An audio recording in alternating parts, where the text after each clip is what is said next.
सबसे पहले भगवान भोलेनाथ के चरणों में प्रणाम करती हूँ, मेरा प्रणाम स्वीकार हो। आदिशक्ति माँ भवानी जगत जननी माँ गौरा के चरणों में प्रणाम करती हूँ, मेरा प्रणाम स्वीकार हो। सभी देवी देवताओं के चरणों में प्रणाम करती हूँ, मेरा प्रणाम स्वीकार हो। आप सभी गुरु भाई गुरु बहनों के चरणों में प्रणाम करती हूँ, मेरा प्रणाम स्वीकार हो। गुरु भाई गुरु बहनों, अगर मेरी वीडियो अच्छी लगे तो लाइक करिए, शेयर करिए। चैनल पे नए हैं तो सब्सक्राइब करिए। कमेंट में महादेव का नाम जरूर लिखिए। महादेव का नाम लिखने से, बोलने से सारे कष्ट दूर हो जाते हैं, तो महादेव का नाम जरूर लिखिए। गुरु भाई गुरु बहनों, आज मैं ऐसे भक्त की कहानी सुना रही हूँ जो निरक्षर था, पढ़ना लिखना बिल्कुल नहीं जानता था, भगवान के बारे में बिल्कुल नहीं जानता था। ऐसे भक्त की कहानी है। और कहानी के लास्ट में मैं कुछ गुरु भाई कुछ गुरु बहनों के नाम शिव गुरु के चरणों में अर्जी लगाऊंगी कि हे महादेव, हे शिव गुरु, इन पे अपनी दया दृष्टि बनाए रखिएगा। तो कहानी को पूरा सुनिएगा गुरु भाई गुरु बहनों। हमारे महादेव तो ऐसे दानी हैं, ऐसे महादेव हैं जिनके नाम के आगे ही महादेव लगा है, देवों के देव महादेव। तो ऐसे भोले दानी हैं कि सबको अपना लेते हैं। इनका एक भक्त अनपढ़ रहता है, एक यादव जी रहते हैं। और यादव आज से कुछ साल पहले पढ़ने लिखने पे ज़्यादा जोर नहीं देते थे, क्योंकि देखिए गुरु भाई गुरु बहनों, गांधारी के श्राप की वजह से यादवों का तो विनाश हो ही गया। पहले ये लोग ज़्यादा खेतों में काम करना, गाय भैंस पालना, ये सब काम ज़्यादा करते थे। पढ़ाई लिखाई पर ज़्यादा फोकस नहीं रहता था, ज़्यादा ध्यान नहीं रहता था। तो ऐसे ही एक यादव जी थे, वो किसान थे, उनका छोटा सा खेत था, उसी में अपना किसानी मजदूरी करते रहते थे। उनको ना भगवान को जानते थे, ना एक अक्षर पढ़ना लिखना जानते थे, बिल्कुल अनपढ़ थे। एक दिन उनके गांव में शिव चर्चा हो रहा था,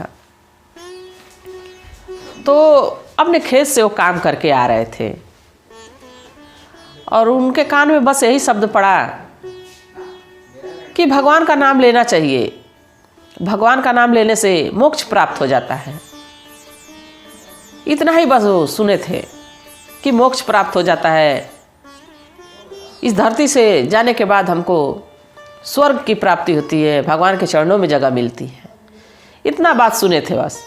और इसके बाद उनके दिमाग में गूंजने लगा, घर गए तो कहे कि हम तो अनपढ़ हैं, भगवान को जानते तक नहीं हैं, और कैसे मोक्ष प्राप्त होगा ये भी हम नहीं जानते हैं। फिर रात भर यही बात सोचते रहे, उनको नींद नहीं आई। गुरु भाई गुरु बहनों, अगर जो कोई बात हमारे दिमाग में घर कर जाती है तो हमको ना नींद आती है, ना चैन रहता है, ना भूख लगती है, ना प्यास लगती है। ऐसे ही यादव जी के साथ हुआ। पूरी रात करवट बदलते रहे। बाकी उनको ये नहीं समझ में आ रहा था कि ये मोक्ष की प्राप्ति कैसे होगी, क्या मैं करूँगा कि हमको मोक्ष की प्राप्ति हो जाएगी। रात भर उनके मन में तरह तरह के सवाल आते रहे।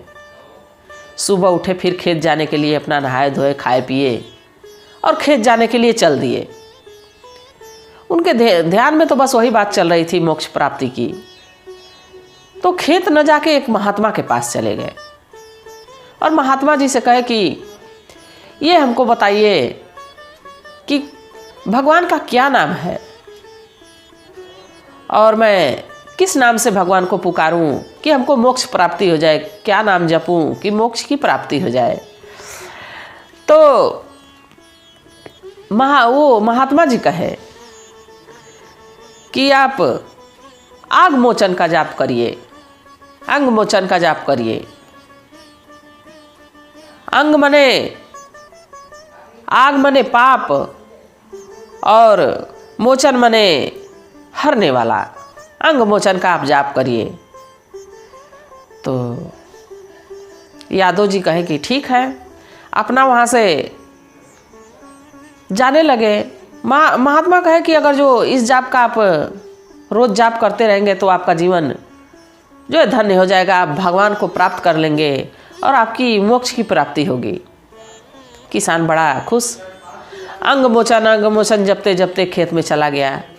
खेत में काम करने लगा, अंग मोचन अपना जपते रहा।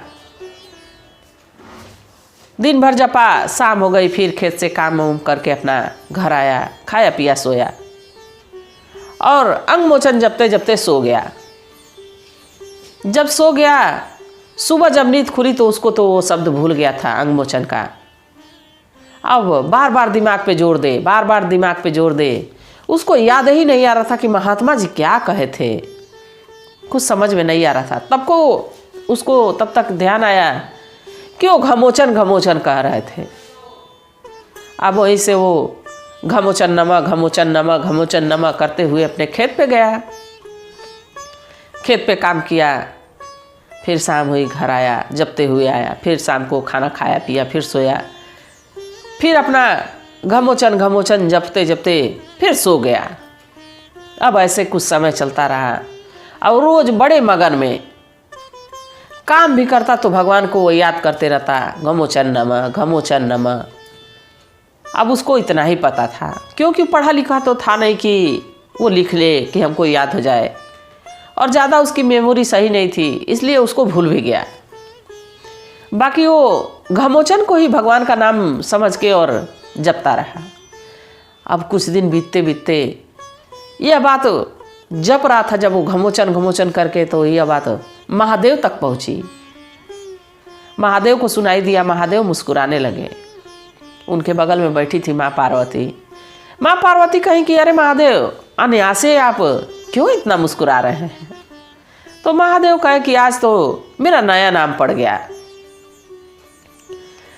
आज मेरा एक भक्त है जो हमको नया नाम दिया है। तो माँ पार्वती कहीं कि हम भी जानना चाहते हैं कि क्या आपका नाम नया पड़ा है। तो महादेव मुस्कुराने लगे। माँ पार्वती, अब उनके मुस्कुराने पे माँ पार्वती तो समझिए कि उनको ये समझ में आता है कि कौन सी राज की बात हमसे महादेव छिपा रहे हैं। बहुत जिद्दी है माँ, जिद करने लगती हैं। फिर महादेव से कहीं अरे महादेव हमको भी तो बताइए। महादेव कहे कि आज तो हमारा नाम घमोचन पड़ गया, नया नाम हमारा घमोचन हो गया है। हमारा भक्त घमोचन नमः कर रहा है। तो माँ पार्वती कहीं कि तब तो उस भक्त के दर्शन हमको करना चाहते हैं, हम जाना चाहते हैं पृथ्वी पे। महादेव मुस्कुराए कहे कि इसीलिए हम आपको कोई बात बताना नहीं चाहते हैं, आप तुरंत जिद पे अड़ जाती हैं कि हमको ये काम करना है तो करना ही है। माँ बड़ी जिद्दी हैं। अब भगवान भोलेनाथ माँ के जिद के आगे हार जाते हैं और माँ पार्वती को लेके धरती पे आते हैं। और वो अपने खेत में, किसान जो है अपना खेत का काम कर रहा है और घमोचन नमः जपे जा रहा है। अब महादेव कहे कि ठीक है पार्वती, आप जाइए, उससे बातचीत करना है तो बातचीत कर लीजिए, मैं तो जाऊंगा नहीं। और वही खेत के बगल में एक गड्ढा था, उसी गड्ढे में महादेव छिप गए।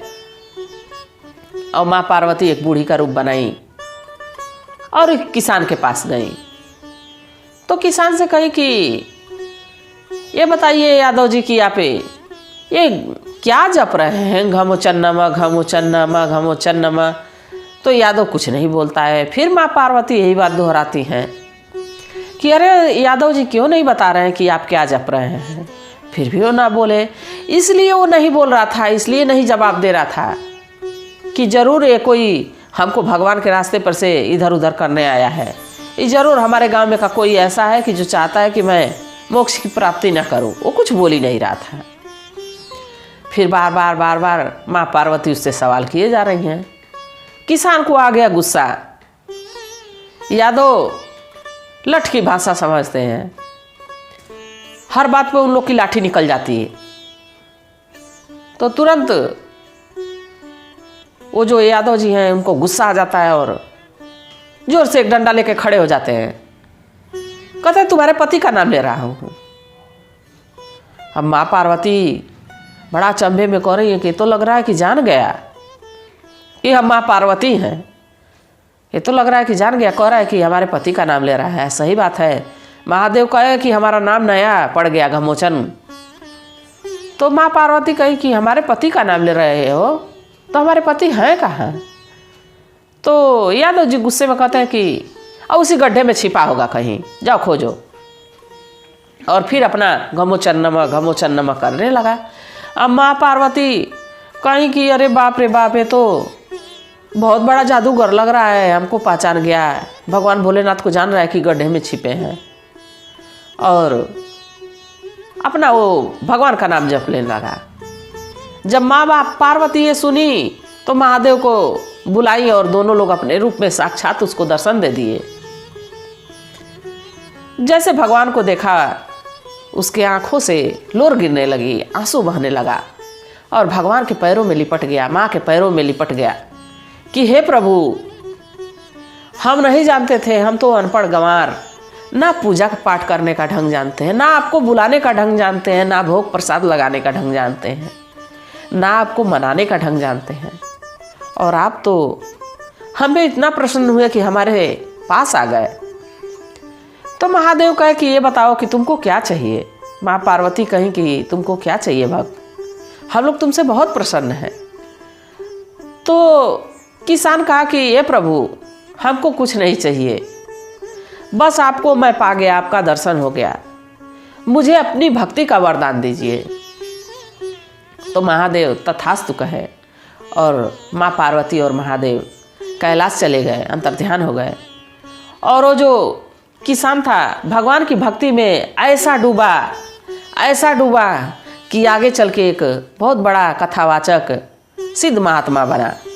तो गुरु भाई गुरु बहनों, कब इस दिल के अंदर भगवान के नाम की ज्वाला जल जाए, कब हमको ज्ञान हो जाए कि हे प्रभु, हम किस गलत राह पे चल रहे हैं, हमको राह दिखाइए, हम तो पापी हैं।